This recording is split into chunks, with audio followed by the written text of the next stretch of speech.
നിങ്ങൾക്കേവർക്കും daily dash Malayalam ചാനലിൻ്റെ പുതിയൊരു വീഡിയോയിലേക്ക് സ്വാഗതം. എമ്പുരാൻ സിനിമയുമായി ബന്ധപ്പെട്ട് നമ്മുടെ നാട്ടിലെങ്ങും വലിയ ചർച്ചകളും വിവാദങ്ങളും പിന്നെയും കൊടുമ്പിരി കൊള്ളുകയാണ്. അത്തരം ചർച്ചകളും വിവാദങ്ങളുമൊക്കെ നിങ്ങളും കാണുന്നുണ്ടാവും, ശ്രദ്ധിക്കുന്നുണ്ടാവും. ആവിഷ്കാര സ്വാതന്ത്ര്യവും അഭിപ്രായ സ്വാതന്ത്ര്യവും ഒക്കെ ഉള്ള ഒരു നാട്ടിൽ ഒരാൾ അയാളുടെ ഇഷ്ടത്തിനനുസരിച്ച് ഒരു സിനിമ എടുത്തതിൻ്റെ പേരിൽ ആ സിനിമയിൽ നമ്മുടെ നാട്ടിൽ നടന്ന അതിഭീകരമായ കൂട്ടക്കൊലയുടെ കലാപത്തിൻ്റെ ചില ദൃശ്യങ്ങൾ ഉൾപ്പെടുത്തിയതിൻ്റെ പേരിൽ അത്തരം കൂട്ടക്കൊലകൾക്കും വംശഹത്യയ്ക്കും നേതൃത്വം കൊടുത്ത അതിഭീകരനായ ആ സംഘപരിവാറുകാരൻ്റെ പേര് ആ സിനിമയിൽ ഉച്ചരിച്ചതിൻ്റെ പേരിലും സിനിമയും അതിൻ്റെ അണിയറ പ്രവർത്തകരും ഇന്ന് വലിയ രീതിയിലുള്ള പ്രതിസന്ധി നേരിടുകയാണ്.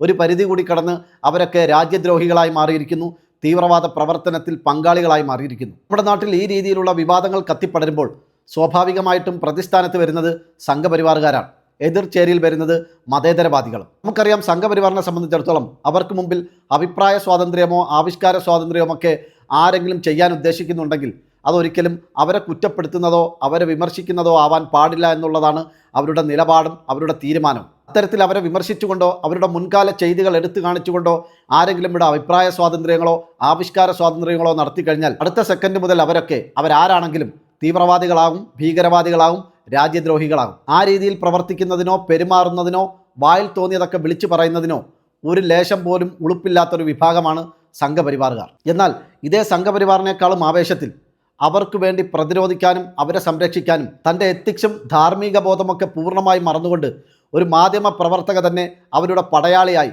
അവരുടെ പോരാളിയായി അവർക്ക് മുമ്പിൽ രക്ഷാകവചം തീർക്കുന്ന ഒരു കാഴ്ച ഏതൊരു മതേതരവാദിയെ സംബന്ധിച്ചിടത്തോളം അങ്ങേയറ്റം അശ്ലീലകരമായ ഒരു കാഴ്ചയാണ്. അത്തരമൊരു കാഴ്ചയാണ് കഴിഞ്ഞ ദിവസം എമ്പുരാൻ്റെ വിവാദവുമായി ബന്ധപ്പെട്ട് റിപ്പോർട്ടർ ചാനലിലെ മീറ്റ് ദ എഡിറ്റേഴ്സിൽ സുജയ പാർവതി എന്ന മാധ്യമ പ്രവർത്തകയിൽ നിന്നും കാണാൻ സാധിച്ചത്. ധാർമ്മിക ബോധമുള്ള ഒരു മാധ്യമ പ്രവർത്തക എന്ന നിലയിൽ നാട്ടിൽ ജനങ്ങൾക്ക് വേണ്ടി സംസാരിക്കേണ്ട ഏതെങ്കിലും ഒരു മനുഷ്യനെ ഭരണകൂടം അവരുടെ അജണ്ടയുടെ ഭാഗമായി വേട്ടയാടാൻ തീരുമാനിച്ചാൽ അയാളുടെ അവകാശത്തിന് വേണ്ടി, അവരുടെ അഭിപ്രായ സ്വാതന്ത്ര്യങ്ങൾക്ക് വേണ്ടി, അവരുടെ ആവിഷ്കാര സ്വാതന്ത്ര്യത്തിന് വേണ്ടിയൊക്കെ ഒരു മാധ്യമ പ്രവർത്തക എന്ന നിലയിൽ മുമ്പിൽ നിന്നും പോരാടേണ്ട, അവർക്ക് വേണ്ടി അല്ലെങ്കിൽ അവരോടൊപ്പം നിന്ന് പോരാടേണ്ട ഒരു മാധ്യമ പ്രവർത്തകയല്ല ഞാൻ. മറിച്ച് ഞാനൊരു പക്ക ദുർഗവാഹിനിയാണ്, ഞാനൊരു സംഘിണിയാണ് എന്ന് അക്ഷരാർത്ഥത്തിൽ സുജയ പാർവതി തെളിയിക്കുകയായിരുന്നു ആ ചർച്ചയിൽ ഉടനീളം. അതിനെ സാധൂകരിക്കുന്ന ആ ചർച്ചയുടെ ഏറ്റവും പ്രസക്തമായ ഭാഗങ്ങളിൽ ചില ഭാഗങ്ങൾ ഞാൻ ഇവിടെ ഒന്ന് പ്ലേ ചെയ്യാം, നിങ്ങളൊന്ന് കണ്ടു നോക്കൂ.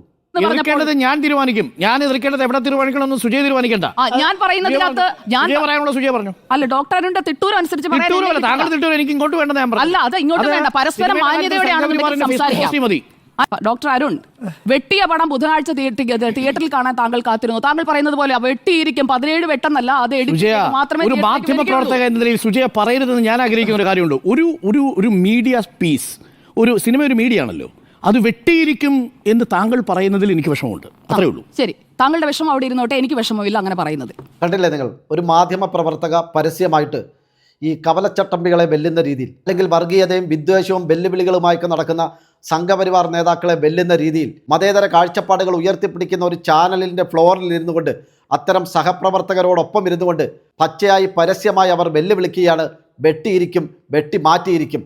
ഒരു പൗരൻ്റെ അവകാശത്തെ, അവൻ്റെ അഭിപ്രായ സ്വാതന്ത്ര്യത്തെ, അവൻ്റെ ആവിഷ്കാര സ്വാതന്ത്ര്യത്തെ ഞങ്ങൾ ഇടം വലം നോക്കാതെ വെട്ടിയിരിക്കും. ആഹാ, എന്താണ് അവരുടെ വാക്കുകൾ!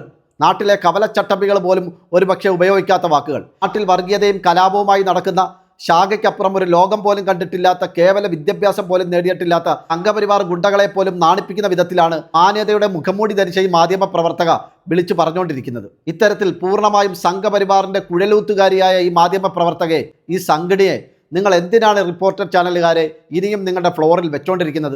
അവരുടെ യോഗ്യത അനുസരിച്ച് സംസ്കാരം വെച്ചിട്ട് അവർക്ക് ജോലി ചെയ്യാൻ പറ്റുന്ന മാധ്യമ സ്ഥാപനം ജനം TV ആണ്, അല്ലെങ്കിൽ ഓൺലൈനിലെ ABC മലയാളം പോലെയുള്ള സംഘപരിവാറിൻ്റെ ചാനലുകളാണ്.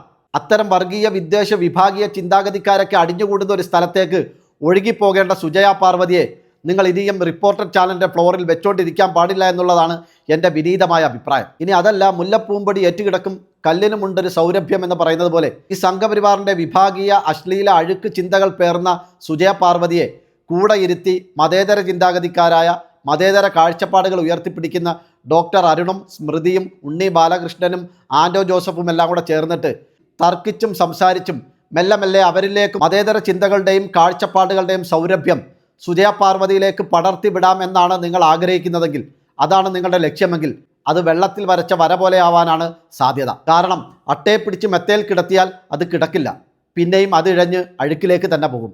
അതാണ് അതിൻ്റെ സ്വഭാവം. ഇത് തന്നെയാണ് തനി സംഗണിയും ദുർഗവാഹിനിയുമായ സുജയ പാർവതിയുടെ പാരമ്പര്യവും. എന്താണ് ഈ വിഷയത്തിൽ നിങ്ങളുടെ അഭിപ്രായം? എന്താണെങ്കിലും അത് കമൻറ്റുകളായി രേഖപ്പെടുത്തൂ. മറ്റൊരു വിഷയവുമായി നമുക്ക് വീണ്ടും കാണാം. ബൈ.